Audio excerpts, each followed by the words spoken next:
to encourage others that you can do this. You're not alone. We've been there, we've done that, and that's what we want to be able to help folks know and understand through the Rowdy Foundation is you're going to get all this information. It's going to scare you. You're going to say, how in the world am I going to do this? We've got a place that you can go to. You've got resources. You're listening to the Good for Business podcast, where we feature interviews, tips, and tricks from owners, operators, and innovators throughout Mississippi and around the world. And now, your host, Colin Krieger. Hey, welcome to the show this week. My guests are Scott and Whitney Ferguson, the proprietors, executive directors, operating officers of the Rowdy Foundation, which focuses on autism and autism support for North Mississippi. Give me a better example of what y'all do. Oh gosh, I'm gonna let her go. Look, I really shouldn't even be here. The Rowdy Foundation is Whitney. I'm here for moral support. I'm just kidding, but I'll let her lead it from here. So we started out the Rowdy Foundation to provide resources to families in the Golden Triangle, and it has just kind of grown from there. We provide events, and whenever we see a need, we try to fulfill those needs in our community. Okay, we'll talk about the events, talk about the origin of the foundation with your son, timeline included. Yeah, well, yes. you can go ahead and start. Okay, yeah, so, we got Myers' diagnosis in 2017. So he was 2 years old. We found out that he was on the spectrum. And I think as a lot of parents, we panicked. We didn't know what to do, where to go, what resources were there. Thankfully, the Golden Triangle has a lot of resources, but there was no easy place to go and find those resources, find places to get connected with other parents that are in the same circumstances, or find resources to get Myers the help and the therapies that he needed to be able to succeed on the spectrum. And then as we found those, as a way to give back is really where the Rowdy Foundation came from, is we were very blessed, very fortunate to have all these resources here, but we wanted to give a way to shine some light on those resources and give other parents a place to go to find those resources. So that's where the Rowdy Foundation came from. What was the first event y'all had? I mean, did it start with y'all just getting all the stuff organized and trying to help people, or did it start with like the dinner at Zachary's or something? Well, it actually started in 2020. I was really excited. We were going to host our first golf tournament, start off with a bang, and it was April 22nd, and we all decided, no, that's not happening. Stop the world shut down. And I had all this really excited energy to get started. I moped around for a couple days, and then I called my father-in-law, and I said, hey, you got a pickup truck. I'm going to buy a bunny suit. And so I actually hopped in the back of his truck, and we drove around and did social distanced bunny pictures that Easter. So we were able to raise about $2,500, and we gave it back to one of the centers that Myers attended. Okay. And so, like, right now, if somebody donates something to Rowdy, does it stay in your thing and y'all parse it out to people, or how does it work?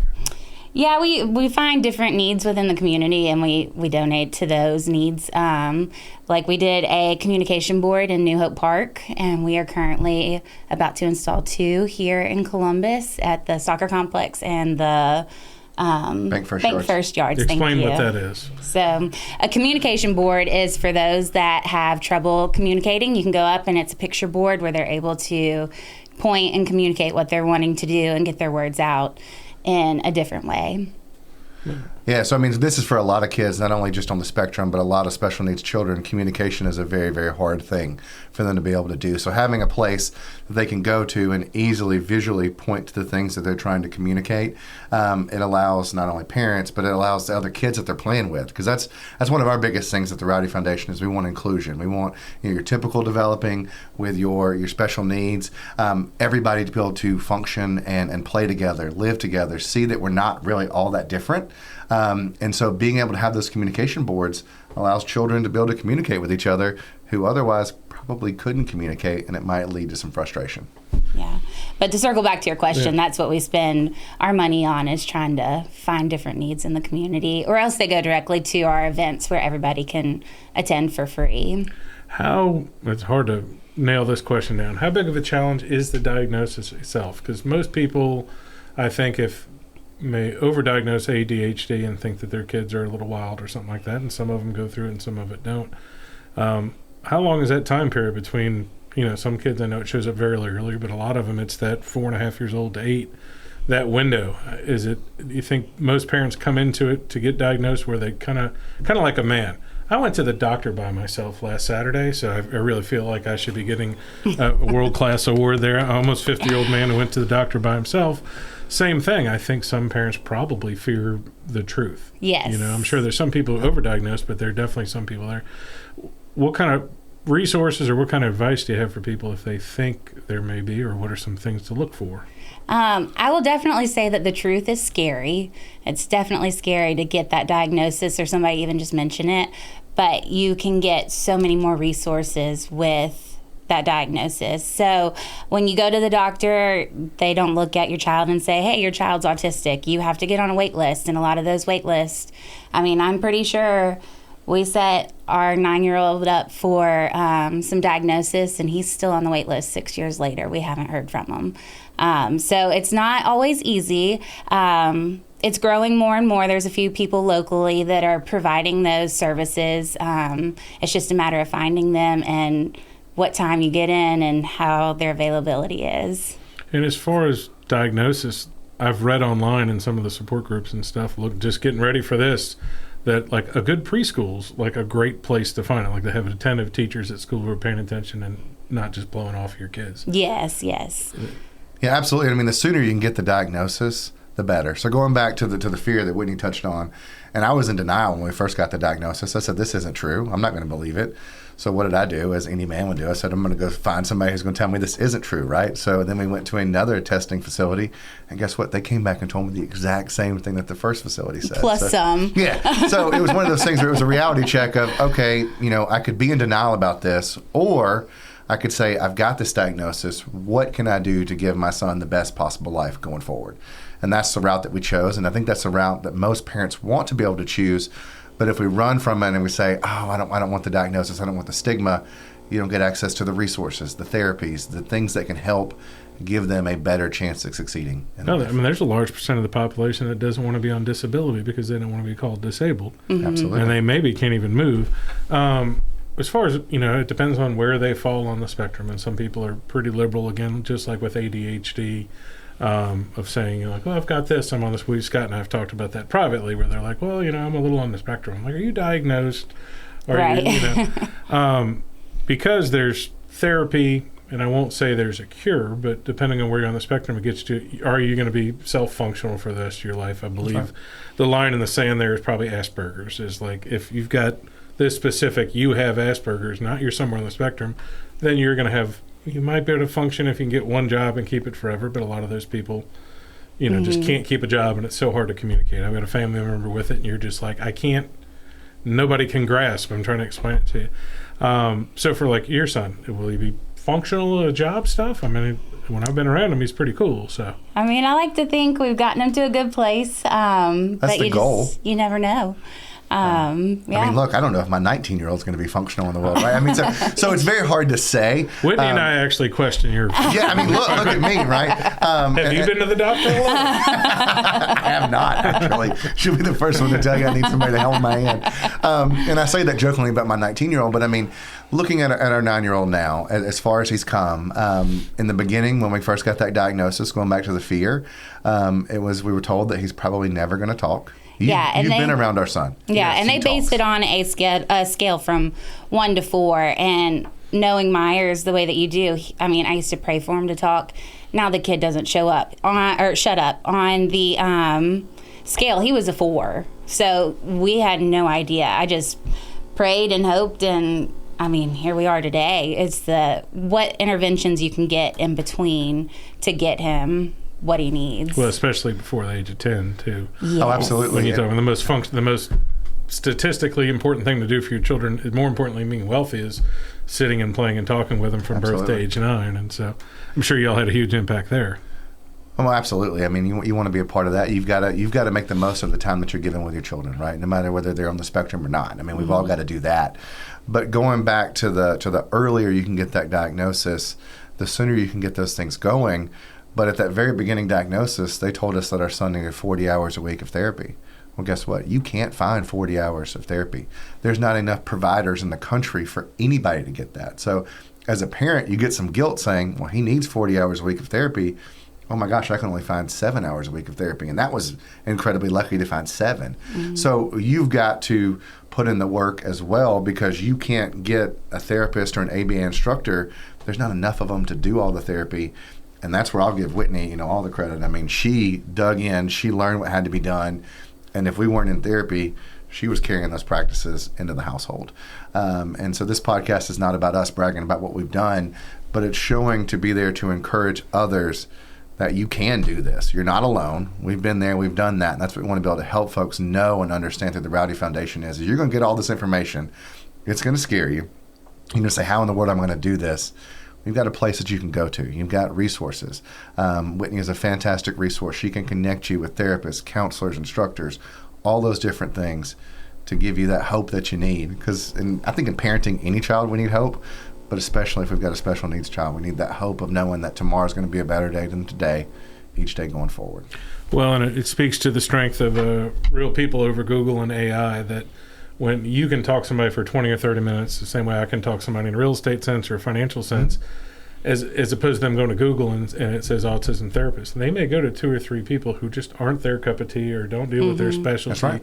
Or may not have good bedside manner. They may be like Dr. House or something like that, walking around being mean. And then all of a sudden, like I've met somebody the other day listing a house, going through a horrible thing with an estate deal, and they were literally about to let their house go. And then I ran into them. I'm like, oh, this is easy. This. And I think that's an incredible resource to have somebody who's gone through it. I was wondering that. So Keaton Blocker's a good friend of mine. He's on WCBI. He's dealing with terminal cancer. And he's talking about all the people who constantly call him. They'll check in on him, and then they're like, oh, by the way, you should try some ivermectin. Or not even wacky stuff. Like, they're sending him studies, and he's like, it almost feels... He feels overwhelmed and kind of hopeless when they're like, you should do this. And he's like, I'm going to MD Anderson. Like, I Google stuff every night trying to keep myself alive. Do y'all have the same challenge in your community where people are like, stick a nicotine patch on in between your kid's shoulders and he's going to be fine, sort of thing? Or have y'all done that? Have you looked into it? I haven't tried that one. Because I can share a TikTok video with you. I've done some crazy things, but... Yeah. I mean, I think as a parent, you want to do whatever you can. Right. But you're right. I mean, I've had people tell me all kinds of crazy things. Or you'll just get the person that says, autism isn't real. Mm-hmm. And that is the thing that'll just drive me up the wall. They'll outgrow it. They'll outgrow it. It's not a problem. I can understand that argument for ADHD. I think there's a misconfiguration of people who think anything that's stuff with your kids that isn't physical, you're like, oh, something that'll work. Yeah. So a lot of the ADHD and autism, a lot of those symptoms and things that we display can be commingled. But they are two totally separate things. And a lot of times you'll have kids who have autism who has that ADHD component on top of it. So it's like a double whammy. But you'll have the folks, as you said, that try and commingle and say, oh, it's all the same, or this, that, and the other, or it's not real, or we're going to outgrow it. Well, the facts are the facts. I mean, it is real. It's not going to be outgrown. But we can give tools, and as a community, we can support each other and support these folks who, you call it special needs. Whitney's coined the term, or she said it 1,000 times around me, special abilities. Because to me, it really is special abilities. I mean, the way that these folks' minds work is incredible. And if we can use those as a resource and come around that in the community, it really can have a positive impact. Because you talked about holding a job. Well, a lot of these folks can hold jobs. It's just a very niche field that they may be very niche into, but they're going to be the best person that has ever been in that particular field. Yeah, and sometimes, especially in the Asperger's sense of it, it's, can we just do the same thing? Mm-hmm. Like restaurants don't work great for them because the situations are changing constantly. Right. So they'll be good for a couple of weeks and then a price change or something will happen like that. And I think a lot of predominant research on the ADHD pure side now is, some of that is environmental and some of it's food and other things. Mm-hmm. Do y'all, I don't want to say buy into, but do you think there's an overdiagnosis of autism, or the recent talk from the president where there's, it's autism is tenfold than it was 30 years ago? Do you think that's better medical care, being aware of it, or do you think some of that, obviously some of it's just purely overblown? Mm-hmm. Do y'all have any thoughts on that? I really think that there's more resources available now. That's why we're getting more and more of the diagnosis. But as far as everything else, I think it's awareness and resources, yeah. right? We're more aware of it now. We've got more resources to go out and find these things, and people accept it more. Yes, and that's accepting. Yeah, absolutely. Beforehand, it was people would be ashamed. You didn't want to say that you had this in your family, and so you might not want that diagnosis, so you didn't have to be ashamed of the diagnosis. Yeah, that's the finding out the truth thing. And Keaton, well, talking again, when we're talking on the cancer front too, there's innate things in back in our DNA for thousands or millions of years, depending on which version of the Bible you read, that go back that any perceived weakness, physical or mental, in a human being, like people distance themselves from it. And sort of like, I mean, this isn't a casserole situation, but you announce your diagnosis, your friends and family come around, and eventually people are like, well, they're doing their own thing. Like I always say, the casserole stop coming eventually. My wife got breast cancer, and people overreact and come help way too much and then distance themselves. And that's how they are with anybody. I have a couple close friends whose kids have physical disabilities, and they're like, everybody's great at first and offers to babysit, but they don't really want to just watch them on a Tuesday night from 8 to 12. And that's where the community aspect of it is incredibly important. It would be very easy in Columbus and Starkville, Mississippi to think you're pretty much alone if you had a kid, even no matter where they are from 1 to 4 on the spectrum. When y'all first learned about it, how easy was it to find was there one community resource? Because right now I think you're it. I know there's other people. There's definitely some other community resources out there that we've gotten to know, and they're incredible resources. But I mean, while we were talking a minute ago, I was thinking about how in the very beginning, Scott mentioned our 19-year-old. Well, at the time, he had started Pee Wee basketball, and we had to take Myers. Like, there was no stopping life. I wasn't not going to go support this child. So I would load Myers up. I was terrified to take him. I would go sit in the very top of the bleachers, and I would joke with Scott, like, I'm going to give this kid diabetes because his favorite food at the time was the Sour Patch Kids. And so every time he would sit, they would tell us different ways. They don't call it bribing, but it sounds like bribing. I would give him Sour Patch Kid if he would sit like I asked him to. And so by the end of the game, we had gone through, 4 or 5 packs of Sour Patch Kids. Whatever you had to do. Yeah, I mean, but over time, I realized nobody cared. Nobody was judging us. They were like, oh, you're here. This is great. So we backed off of those Sour Patch Kids a little bit, but yeah, we were speaking about a political figure that happened this week, and I said that the abundance of not caring is unbelievable. People are focused on their own life and their own world, and once you get over that in your mind of they're going to have some compassion, but people will literally they'll forget. People will forget that your mom died last week, and it's a horrible. It's lonely. Yeah, it gets lonely. And that's a great thing that y'all literally started an organization to help people not be lonely. Yeah, well, I was lonely. I was doing about 120 miles in the car every day, and therapies, all the different therapies. Places. We would go Starkville, West Point, back to Starkville, back to Columbus, and I needed something, and that's a lot of why Rowdy was a thing, because I was looking for people to connect with that weren't just like, oh, he's gonna outgrow it, it's fine. Oh, he's just a boy, he'll come around. Like, I wanted people that knew what was going on in our lives and able to talk to. Yeah, and it's hard to share stuff sometimes. Like, you don't want to. Yeah. Again, it isn't a sign of weakness, but you're walking that line between, I don't know about asking for help, but asking for help and come hang out. Or you don't want to dump your problems on somebody else. Somebody else has problems too, right? And it's also in the sense that it's hard to share, because if someone just truly doesn't understand what you're going through, they just really don't understand. And so when folks say, I know what you're going through, well, unless you've walked in our shoes, you really don't know. I appreciate you saying that. I appreciate you wanting to understand, but you don't, right? Like, my wife's never had breast cancer, so I can't look at you, Colin, and say, I understand what you've been through. I have no idea. Well, that is an absolute human instinct just in conversation. Just absolutely. I'm going to my friend Keaton Blocker talking about cancer and, of doing those things. And sometimes you don't realize subconsciously that it could offend or hurt sensibilities or offend somebody when you're like, well, my kid doesn't have terminal cancer. He's got this. And then when you talk about physical disabilities, that's a huge issue with my 2 friends who have it, where the people are like, this must be horrible for you. And they're like, well, he'll be able to make a living, And Down syndrome is another situation like that. We don't have a ton of it in our community. I know there's a couple families in Starkville where their kids have Down syndrome. And that's what they said. They're like, he's fine. That's what they say, especially with Down syndrome. They're like, he's doing great. Yeah.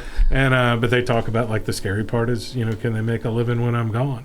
One of the most interesting factors for me, and I tell people about this in personal growth and development and meditation and stress, where I say everything's been fine so far.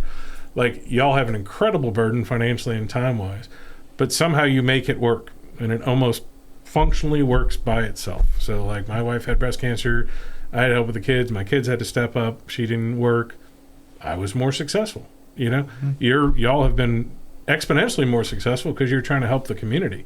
And I know you've gotten a reputation for that, although it took me about 2 years to figure out that you were the Rowdy Foundation. I'm like, man, Scott guy's all over this Rowdy thing. I like to hide. I think He's my number one supporter. I had to wrangle you to put your logo on something for Zachary's once, and I think it was the second time y'all did the dinner with the golf tournament at Zachary's. Yes. And I'm like, you have to start putting your stuff on there, and then you can put the Rowdy thing on there. But they, they're somewhat hand in hand when they help, because your reputation for helping y'all's reputation for helping other people is exceptional, and hopefully y'all get paid back somewhat in the Rowdy standpoint. So. Look, we've been, like I said, this community blessed us from the very beginning with the resources and the opportunities that have been given to Myers and to us. This is just our way of giving back. I mean, that's the way that I think about it. That's what Rowdy's about. We've been blessed by the friendships that we've made along the way too. There's some really incredible people out there. Well, y'all are much like we talked about Forge. So Forge is a local group here that literally developed by force. Yeah. So that could the link and EMCC University and EMCC and the tech centers of the school weren't quite getting the message out to kids that you should work in the trades. So people just started it. I say it had to have happened. Like, that force had to come up from somebody.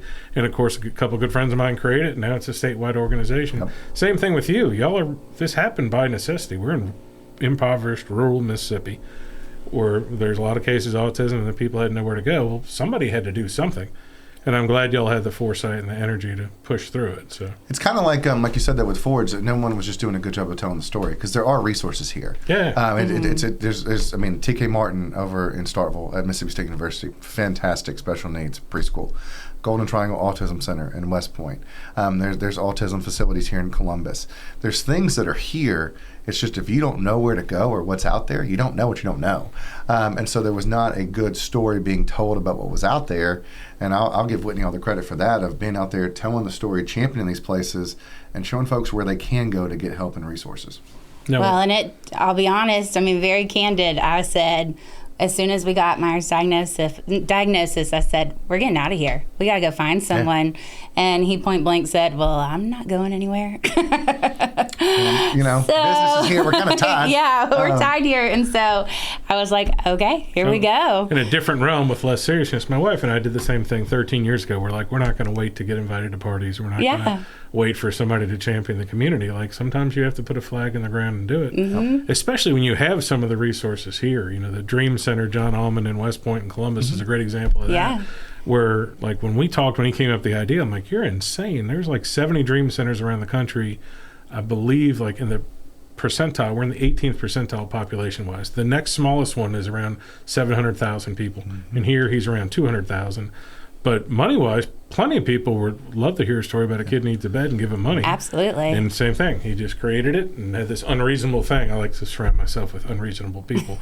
Your financial stuff's cute, but it's fairly reasonable, depending on what month it is. You didn't need to call me in May of this year, but this was an unreasonable thing to say, hey, we're going to devote our time, energy, and a lot of our money to help other people get to places. Mm-hmm. Let's talk about, we've got 3 events, two events you're doing, one you're participating in quick succession. So let's start with, I guess the first one would be the all-inclusive obstacle course.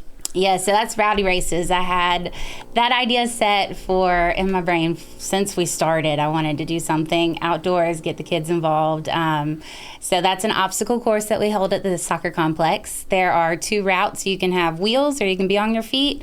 Take your time, do whatever you need to, and it's just different obstacles throughout to get to the end. We have medals, and we have some great volunteers come and help in the community.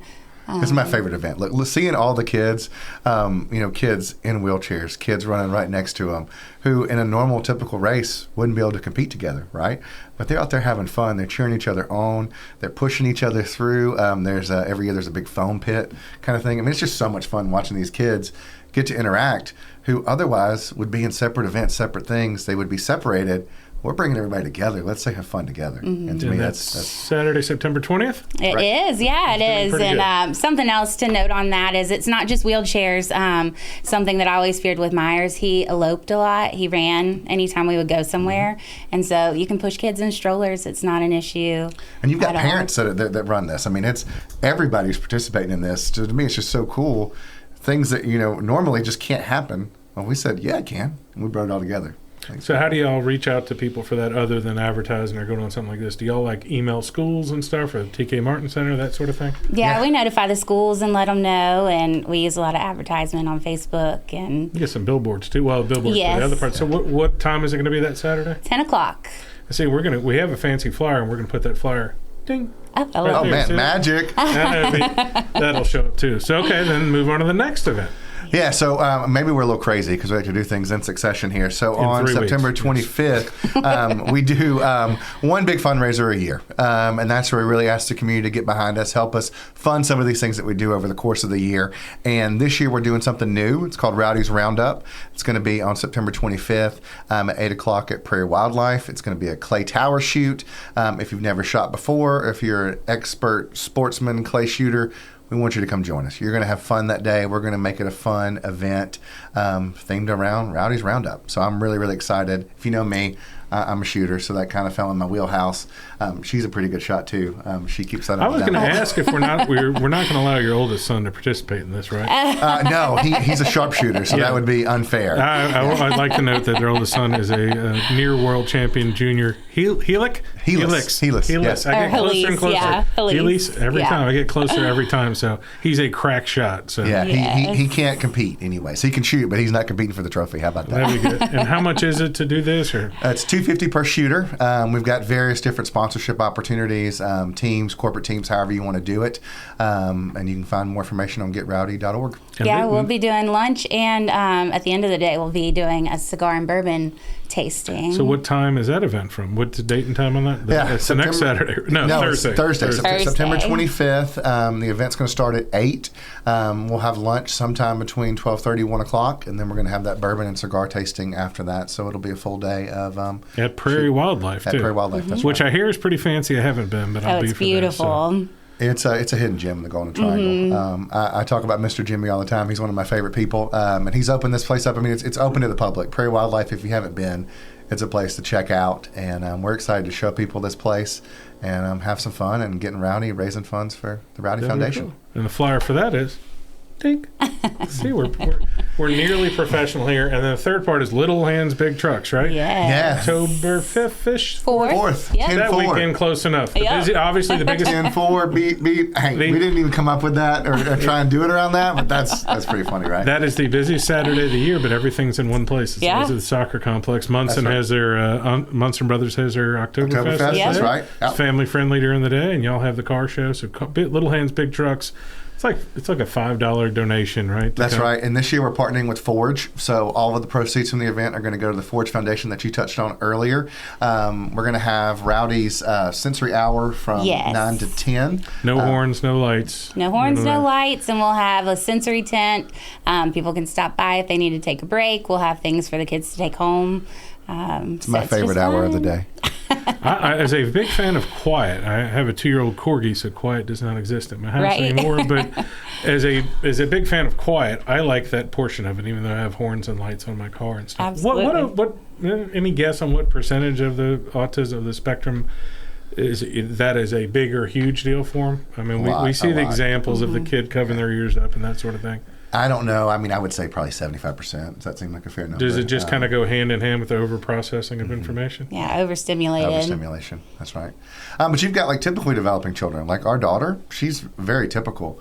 Loud noises, she's not a fan of. So she likes that 9 to 10 hour. Yeah. So it's not just the special needs or spectrum children that enjoy it. You've got children of all different types that enjoy that hour. But as far as, percentage-wise, I would say 60 to 75%. Well, and as important during that time, all the swag, nobody's run out of swag or freaked out. No, they have not. There's shorter lines for every single thing, and and it's cooler outside because that's usually the last heat wave. For some reason is October 4th and 5th every year. So that's pretty cool. And watch this. The flyer for that is here. Love it. It's magic. Yeah. Magic has that shows up. How long have y'all been involved with Little Hands, Big Trucks? Because I thought I saw a memory from 2018, maybe. That was actually Scott and Karen Stanley's baby. Yeah, we started Little Hands Big Trucks back in 2011, I believe. So this would be, we've done every year except for 2020. Obviously, COVID kind of crushed all our hopes and dreams that year. But we've done it every year since then, and we're excited. This is actually Karen and I's last year as championing the event. Forge is going to take it over next year. So it's going to good folks. Yeah, and they're going to be able to get even cooler vehicles. For sure. It needed somebody new to take it and run with it, and we're still going to support it and be a part of it. But Forge is going to be. But that kind of integration with them is going to be incredible. I think, just because like they're of course they're going statewide. They know everybody, Christy and them, and they've just absolutely blown up. Plus, we'll have construction nearby with the Burns boys. I mean, absolutely, it's going to be great. And so with Forge, they've got they focus on 8th grade and high school. This will give them a way to really get in front of those kids at a younger age, and so in the elementary schools, because that's really that's our target audience, I guess you could say, for Little Hands Big Trucks is your preschools and your elementary kids, or you got people like me who still love equipment at near 40 years old, who are going to be there every year anyways. But I'm excited to pass that torch to them. We need the thing they have in Vegas where the grown-ups can go play on the big toys and dig. Right. And they also have the smaller version where they're like remote-controlled dump trucks. Oh, man. So we can talk a little franchise idea there and put a lunch place out. I think I've told you I'm trying to convince Mr. John at United Deli to open a store up out by the industrial complex. Oh, please tell him. We just license his name and a picture of his face, and we could have paper plate sandwiches for sale, and we'd make millions. Oh, I want that Philly cheesesteak sandwich so bad now. Now I'm going to have to drive out there after I leave here. It's a late lunch there. What do y'all have to do to get ready for the mainly the obstacle course? So the all-inclusive obstacle course. Is it bouncy houses? Do y'all have to buy She's stuff? crazy. I mean, the stuff that she's thought of. It's the third time he's called you crazy. I know. Thank you. You shouldn't count, Colin. I mean it in a good way, okay? But I'll let her talk about it. I mean, it's cool stuff that she's come up with. Putting it all together is a bit of a chore. Yeah, we have a storage bin in the back of our house that it holds all things Rowdy. We have the cones, we have the noodles where we make little walkways for the kids to go under. I have 2x4s that my father-in-law so graciously comes every single year and puts them together for me as the balance beams to go down. We have inflatables, we have tires. It's a chore. My parents even come down and help us set up that morning. I'm hoping that over time we'll be able to collect more people that want to wake up at 5 in the morning with us to set all this up. But we get out there at 5. My father-in-law, he's stressing 5 minutes after we've been out there if we're going to get it done in time. We always seem to find a way to get it done. But it's a little bit of a chore to put together. But it's totally worth the smiles that you see on those kids' faces. Yeah, and I haven't told anybody. We've added a few things this year, too. Pretty exciting. I'm so excited about the new stuff, Colin. No, I'm just kidding. I really am excited because I know it's going to put a smile on some kid's face, and maybe I can twist Colin's arm and get him out there that morning. Yeah. I'm a morning person, so I need to get out there. Yeah, my biggest thing that happens in these 2 months is the 50-something events I have to talk about on WCN. Oh, I'm sure. And it's a busy time of year. Yeah, it's nice, but that's not a bad weekend. I'm trying to remember. I have my kids up at Ole Miss, and so we have to go up there for a few football games. So I got to remember which days. I know I'm going to be at the clay shoot thing. I don't know if I'll be shooting. I'll have to find some way to. I'll be shooting. You can shoot too. I've only shot one gun, so they used to like me to go up and speak at Ducks Unlimited because I'd go up there and tell this cool emotional speech on stage about how important it is for our youth, and when that man's going out in the forest and he's going through this duck blind with his son, and then I end the speech with I've never shot a gun, and they're just like, what the tarnation is going on? So the Lowndes County Sheriff's Department let me shoot a fully automatic weapon, so that's all I've ever shot. I love it. But, then they let you shoot something really. Yeah, no, that's what I said. Yeah. I'm done. I'm out. I'm done. And I'm not against him or anything. My friend Nathan Wilson, who'll be on the show soon, and is going to be there as a director of the Mississippi Wildlife Federation, and so he wants to get out there and hang out with y'all. Come on. Meet. Yeah, because and he told me he said it's not that hard to shoot a shotgun. I'm like, yeah, but there's people like to the left and right, and I'm going to start hitting them, and people will scream. Come on, we can get you going, I promise. And that's like I said earlier, whether you've shot a gun or not shot a gun, we're going to have folks out there who can get you going. Prairie Wildlife has got probably one of the best shooting coaches in the country, Xavier Fairley. Xavier will be there that morning. He can put you on a target. You need to come out there and do the show that day, because I bet you there'd be a bunch of heavy hitters. There's going to be a lot of folks that you know. It'd be a good time to do a podcast out there, absolutely. Yeah, we do. You keep telling me. That's what, again, Nathan keeps telling me about all these famous hunters, and he always likes that. I have no idea who they are when I meet him. And I'm like, that dude was neat. What does he do again? And he's like, that's Will Primos, the premier duck caller in the world. I'm like, all right. Yeah, he was cool, wasn't he? So, yeah, I mean, talk about like a plethora of goods when you talk about over in West Point of all the stuff between Mossy Oak and everything else they have going out there. Sort of back to autism, and not really a resource thing, but if somebody's got a child under 10 years old, there's certain things they should look for or that should tip people off. And my wife is a preschool teacher, so she's got a pretty keen eye for things. But I just didn't know if the general public should be looking for something, because some people are very functional. You know, I think, like I said, Asperger's usually doesn't get diagnosed in a lot of kids till they're 9, 10, 12 years old. Yes. Well, we have on our resource page on our website, we have an assessment that most doctors around here use when your child turns 2. And you can go through and look at all these questions and kind of decide, like, is that leaning towards what my child is doing? And then set an appointment with your primary care. And it's an assessment that you can use past the year of 2. Absolutely, you can start using it at 2, but you can use it for your 9 or 10-year-old. We could use it on you, Colin, if you wanted to. I'm just messing with you. I don't even want to joke about OCD because I'm so critical of other people. We've all got a little of the OCD age. I mean, obviously, you can't be too successful in life if you can't hyper-focus every once in a while. That's right. Absolutely. But to me, that hyper-focus is an absolute superpower of autism. I've seen it not only in our own child and other folks. If they can find a way to harness that, they really can make a huge impact in the world. No, absolutely. And like I said, sometimes I'm most familiar with Asperger's like in action, in placement. And it's because the subject to change and, of course, not being able to infer anything. I know that's a lot of the spectrum thing, which is like, we're doing it just like we did it yesterday. And they're like, I don't know. I understand what you're saying, but no. No.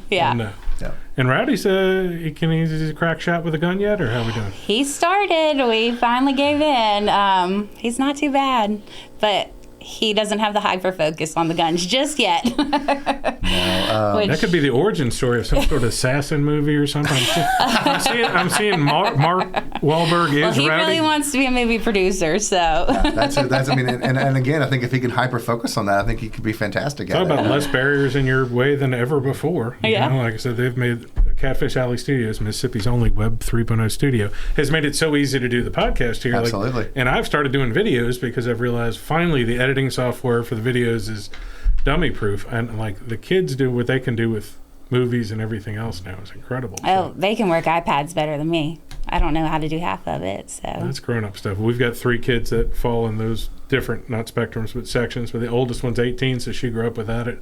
She likes her phone, but she could live without it. The middle one kind of needs the phone. The youngest one, I don't know if she'd be can't function without it. And at Heritage, they took the phones away from the kids totally. So you know who's got the biggest problem with that?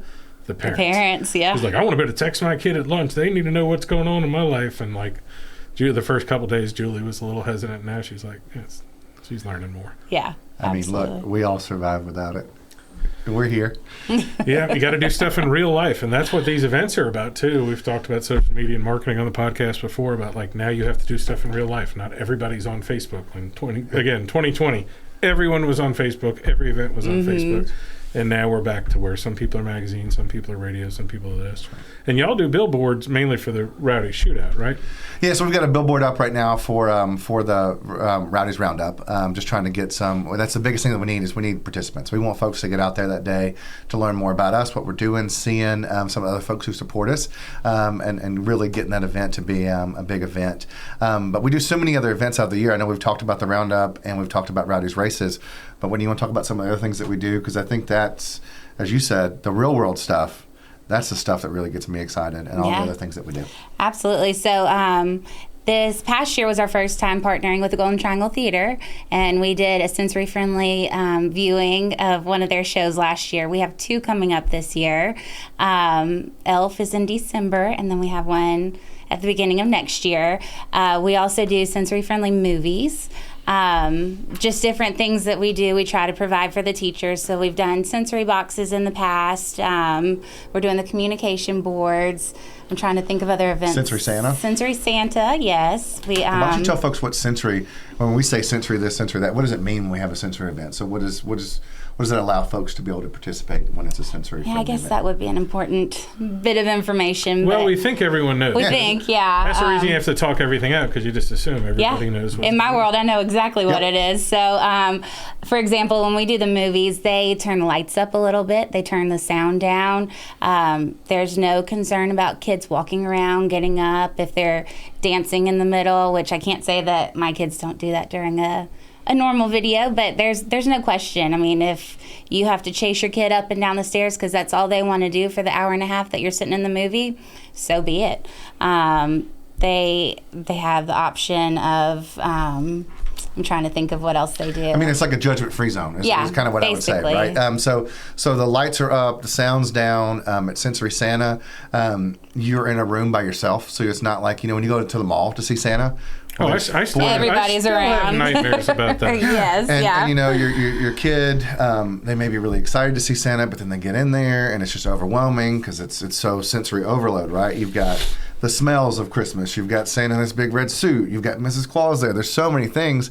And so you get your own space to where it's you and your family and the photographer, and you've got more than 30 seconds. Because at the mall, they're running you through, right? Yeah. And, because they're trying to charge you $40 for the picture, this, that, and the other. You come to our event, you're going to have time. We're not charging you for the picture. Again, all the events are always free. We want them to be available to anybody and everybody. But it's just a judgment-free zone where the kids can be themselves and enjoy what everybody else gets to enjoy, but they get to enjoy it in their way. Mm-hmm. And what does the theater do? So I'm involved with the Golden Triangle Theater. Huge fans of them. Absolutely. So the sensory performance, what does that entail there? Same thing, a little more lights, a little less singing? Yeah, absolutely. And the kids are learning too, the kids on stage, how to work through that. So it's really cool. It's more of an inclusive event where they're learning while the kids get to sit and learn and how to sit. So we provide sensory bags for the kids. We have optional seating to where they can go up front. We have bean bags, mats that they can lay out on.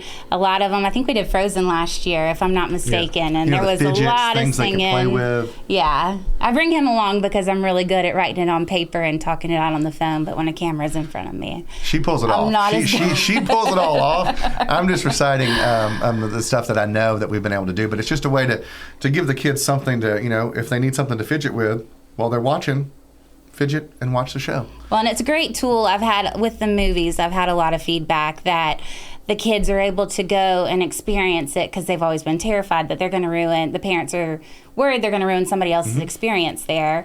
So they've gone to the movies with us. They've figured out what works and what doesn't work for their kids. And so now half of them are going to movies on a Saturday with their families with no concern. They know what to take and what to do, and they're prepared to go. So that's one of my arguments when you're going to see rated G movies or even a PG movies. Absolutely. There's going to be some noise. Yeah, but you got kids, not everybody thinks like we do. But again, back to what we said at the beginning, though, when you're on your own for the first time with a special needs child who may be acting out in a way that a typical developing child may not, you've got that fear of what are other people thinking? Are we ruining it for them? Or it's putting pressure on you because others are watching you. And so you can go to these events and all that pressure is taken away. There's no one there to judge. And it just gives them the chance to experience it. I mean, how many first movies have we allowed people to go to? I mean, I know that there have been people who've gone to our movies that had a child that was maybe 9 or 10 years old and had never been to a movie theater before. I mean, how awesome is it that now, as Whitney said, they can go to the movie, and they do go to the movie as a family. For 10 years of their life, they didn't do it because they were scared and worried about it. Yeah. Now they've got to experience it and see. And that's another piece that we've added back to make their life better going forward. Well, that speaks to, historically, the diagnosis, the ratio of diagnosis, too, that, I wasn't allowed out of my house without a collared shirt on with my father till I moved out of the house. And his generation had to wear a suit and tie, so they sure as heck were not letting a rowdy kid. Mm-hmm. Absolutely. Rowdy kid, no. Oh, absolutely, yeah. No offense to the name, but well, he got that name for a reason. Yeah. Well, they weren't. Like, you weren't seen in public, So again, same thing with physical disabilities and stuff, where just there's still some shame and I don't want to bother you things. So y'all do have people come to the events, it's their first time. Can you kind of tell when they're walking in with their kid and they're just like... Yeah. Oh, I can feel it too. Yeah. I know the feeling as soon as they walk in if they've never done it before. You can sense it. Mom and Dad both just have that. They're putting out that aura of just complete nervousness. What have we done? They've gone out of their comfort zone to be there to begin with.